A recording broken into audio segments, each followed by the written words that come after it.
Hello everyone and welcome back to this week's video where today I'm going to be filming my 7-week pregnancy updates. So as always, little disclaimer, as this is a 7-week update, I will be posting this once I am post 12 weeks, and I do have my notebook in front of me where you might see me looking down at some of the notes I've made for this week. So starting off with some of the symptoms that have stayed the same for me this week. So I've still really been struggling with having a funny taste in my mouth. Although the sweets were working for a short amount of time for me, the taste was coming back quite quickly. So I looked into some other options of things that might get rid of the taste for slightly longer. And chewing gum was quite recommended, so I gave that a go, and I did find that it did really help. Like, it is a much stronger taste, and it lasted much longer than what the sweets did. However, the only thing I did find with that is it was really drying out my mouth, so I had to limit the amount of time that I chewed the gum for. I just chew it for like 5-10 minutes, and then that would be plenty. And that did really help to also get rid of the taste as well, so I'll carry on using that whilst that's working. I've still really been struggling with major food aversions this week. Things that I was absolutely fine with before and I would eat most days, I just cannot eat anymore. I'm eating quite plain foods as well, but I have been told that just eating is better than not eating. Just take like what you can like tolerate at the minute and just eat that. And I'm taking my vitamins, so obviously it's not ideal, but just doing the best I can at the moment. Alongside that, I've still really been struggling with smells, especially smells of food. But a new one that I've also developed this week is the smell of washing powder. Obviously that is a lovely smell normally, but I just really cannot stand the smell. I find it really sickly if it's overly strong, whether that be on my clothes or somebody else's clothes. I find, especially if it's on somebody else, then I just can't stand it. And also perfumes, aftershaves, any kind of sprays like that, I'm just not tolerating the smell of very well at all. So people close to me have stopped wearing them because it just makes me feel so sick. There's people that I work with that wear really sweet perfumes, and where I can't tell them, the smell is just really overpowering for me, and I just have to try and move away from it as much as I can. But yeah, there's not too much that I can do to avoid those smells. I just have to try my best to get through the feeling of smelling it and feeling sick. Obviously, where I'm smelling all these smells and I'm still feeling really nauseous and put off food, I am unfortunately still being sick a lot this week. That can be anywhere between like once a day to up to like 3, 4, 5 times a day. It really depends. But I am really struggling with the sickness. It's really hard to predict. It's all through the day as well, which has led me on to contacting the doctors about it this week. So when I went to a doctor's appointment, they kind of rank you on a scale of like normal, moderate or severe sickness. So they just ask you a few questions such as like, how many times are you being sick a day? How many times are you like gagging a day? And I scored a moderate on the scale. Because of that, they just said to keep a close eye and monitor for dehydration.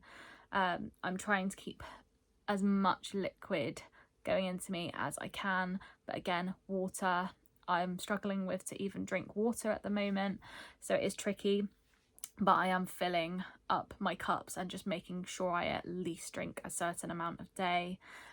They have also put me on an anti-sickness tablet as well, which I will go into now.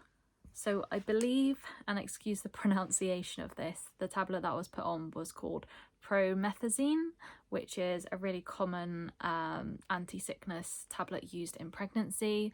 So with this one, I had to take one a day at night before I went to bed. This is because they can make you drowsy.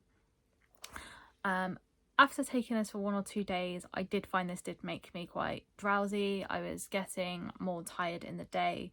As I've said on previous weeks, I was kind of getting tired around 2 p.m, but this was kind of dragging out through the day, and I was pretty much feeling tired all the time. The sickness did not stop either whilst I was taking this. So I kind of feel like it wasn't particularly working for me personally, but I wanted to stick with it for slightly longer just to give it a good go. They did give me a follow-up appointment as well later on in the week to see how I was getting on that medication. I did let them know obviously that it wasn't particularly working and I was still feeling really quite tired with it.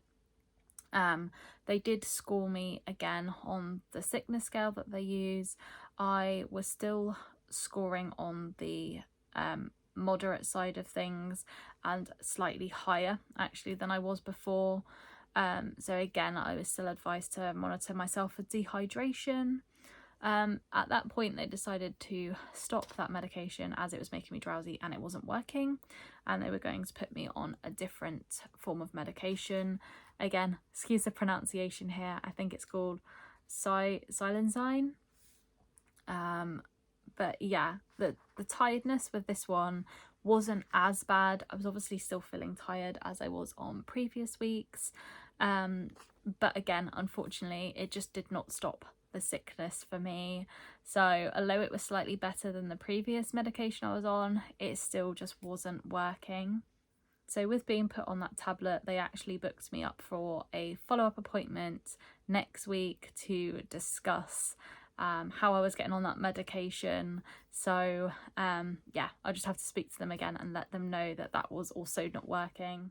I kind of just had to do the best that I could this week, just power on through, as there's not really much you can do if the medication you're on's not working. It's not been the easiest feeling sick all the time, but I know it is just a short amount of time in the grand scheme of things, which kind of gets you through knowing that there will eventually be an end to it. It's tricky because like if you had a sickness bug, normally you know it's going to last like 3-4 days, but obviously when you're pregnant and you're sick, you don't exactly know how long it's going to last. You just know that eventually it will end. So yeah, that's really helped me thinking that way to get through the sickness this week. I've still had really quite sore boobs this week, again manageable, but more uncomfortable than it normally would be. A bit of a new symptom for me this week is I've had a couple of points, not very many, in this week where I've been feeling a little bit more emotional than normal. I imagine through each stage of pregnancy this is going to change along with the hormonal changes, but I feel like as a whole in this pregnancy I've definitely been more like upbeat. I think maybe just with being so sick in the last week or two, it's just made me feel a bit more like run down and emotional than normal. But yeah, as I said, it was only like a couple of points in the week, so nothing too major. But yeah, that's all the updates that I've got for this week. So I'll go on now and show you my 7-week pregnancy bump update. So this is me at 7 weeks and 6 days. So still got a bit of a bloat going on there. It tends to last pretty much most of the day now and not just the evenings though. But yeah, sorry about wearing the same clothes again. I always tend to film these when I'm in my work outfit. But yeah, that's 7 weeks and 6 days. So that's everything for my 7-week pregnancy update. Thank you so much for watching, and I'll see you again next week. Goodbye.